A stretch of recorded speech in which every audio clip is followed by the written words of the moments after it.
Aloha y'all, Daniel Aaron here, your guide to vibrant living, and we are rolling on a series of videos about the number one reason, the most important reason that you should do yoga. Now, I'm not going to should on you. The real language is you might want to. It could be beneficial.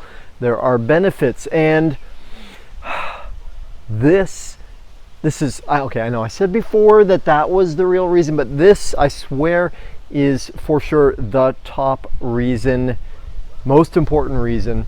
And by the way, I don't know if you're into yoga. I don't know if you're into business. I don't know if you're into creating wealth and spiritual prosperity. I'm guessing, though, if you're with me, you are into the art of vibrant living. The art of vibrant living, it's more than just my brand name, it's my life, it's my dedication. And so what I do here on this channel is share information, stories that help you to have a more vibrant life. And if you dig that, if you're dedicated, devoted to the art of vibrant living, please smash the like button. Why do they say smash? I don't know. Just touch it. That's all it takes. It's gentle. And please share and comment. I'd love to hear from you. So, the real reason? Okay, put it this way. Let's get a little esoteric on the top level of the yoga world. Yeah, of course, if you breathe and move, it's going to feel good. You're going to get healthier. You're going to regulate your emotions. Those are not the number one reasons. Here's the number one reason. It's due to your Sushumna Nadi and the enlightenment of your crown chakra. Oh, so esoteric, Daniel. Break it down. Let me explain it this way. There is, according to yoga science and my experience for myself and with now thousands of students and clients, there is an energy channel in the human body that is roughly like the spine. It starts at the bottom of the pelvis, the bowl of the pelvis. Just above there, you could call it the perineum point. It's not really a physical point. It's energetic, yet it's easier to think of and associate with the physical body. So it's invisible. It's an energetic thing.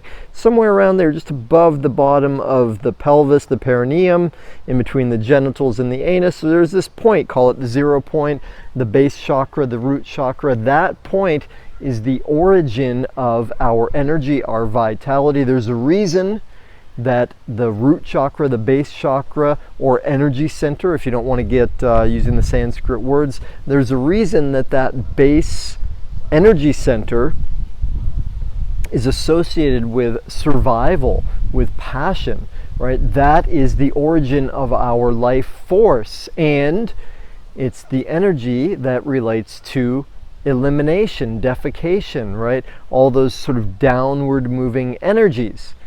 Downward moving energies relate to gravity, relate to the human experience. Now, part of what is amazing about yoga is it's saying, yeah, of course, part of us is human, and that's important. We honor that, right? Which is part of why when I'm teaching yoga asana, the yoga class, the physical thing, I say, hey, ladies, if you are menstruating right now, don't do the inversions because it's time to honor that downward moving energy. Flip side, though, we are also spirit. We are enlightened. We are infinite.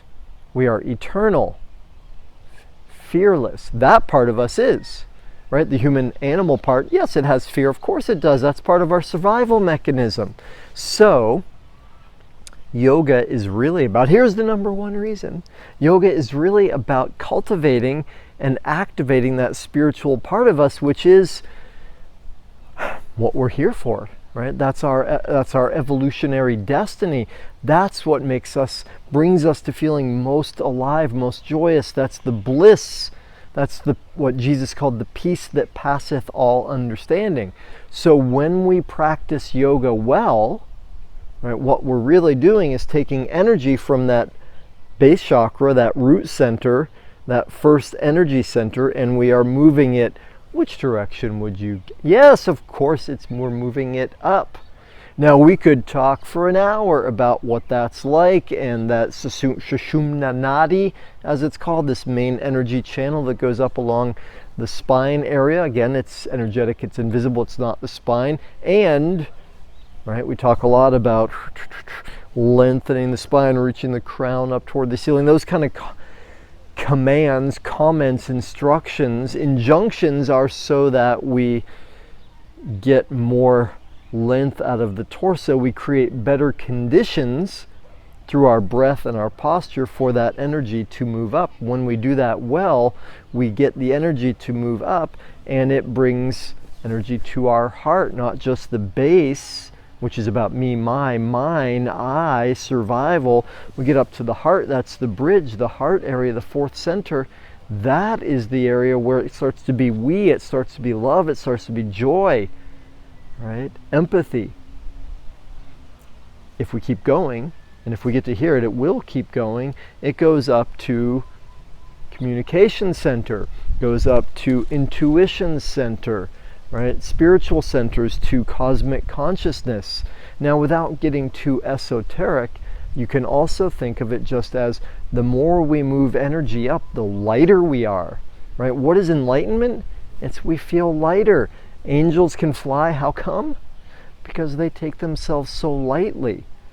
We know it, you know it, your experience is when life feels difficult, oh, it's heavy.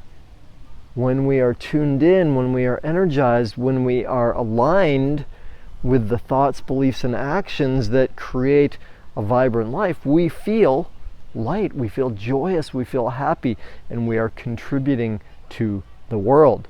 Now, this center, energy center, Sushumna Nadi, whatever you want to call it, this main channel, we move energy up it by, what would you guess? If you think of a garden hose and you kink it, or you open it up, which one flows better?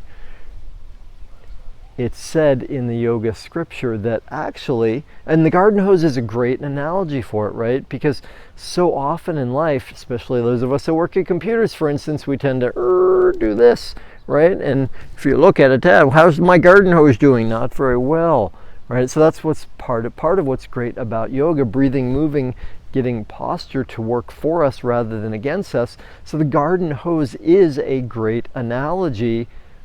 Scripture says, though, this channel is as delicate as a spider's web, right? It's very gentle, it's small.